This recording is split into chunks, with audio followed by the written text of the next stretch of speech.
First of all, let me appreciate and let me be very honest. And I'm lucky enough to get a opportunity to be a part of this beautiful and historic event.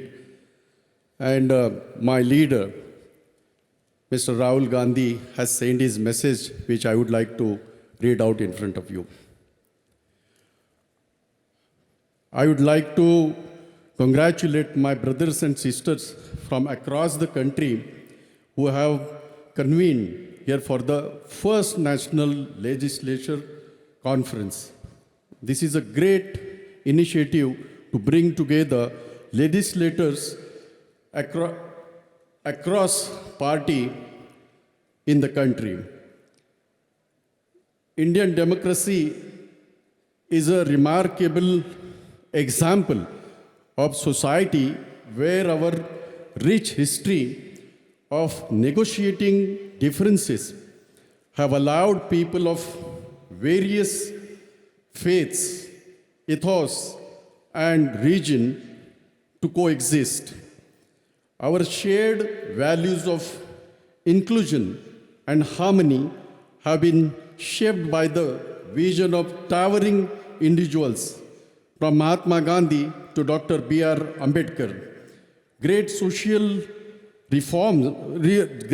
reformers, including Basavanna, Narayana Guru, and Guru Nanak, believed in the idea of just a human society, and they effected changes through bringing diverse people together. They understood the power of listening and the wisdom of the common person.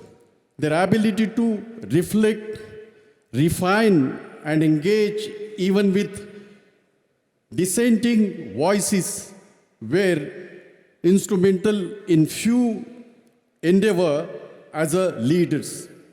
In my time in public life, especially over the last 10 months, I have come to appreciate the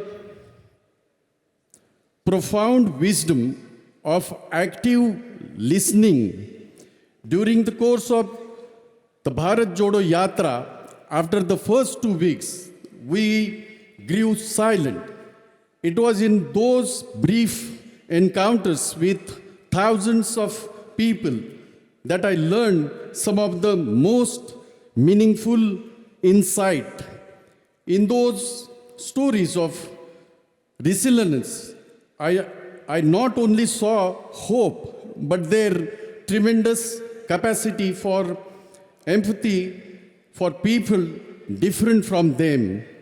At a juncture where leaders with moral responsibility to unite people wearing the citizen of the country against each other, it serves us well to reflect on the power of compassion and empathy.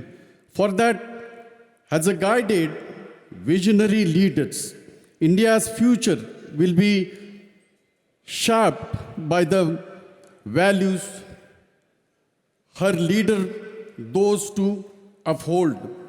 Each one of you here holds the power to shape our public values and share the course of our policy. I hope that our legislators continue to fight for the inclusive idea of India. Thank you so much. Jai Hind.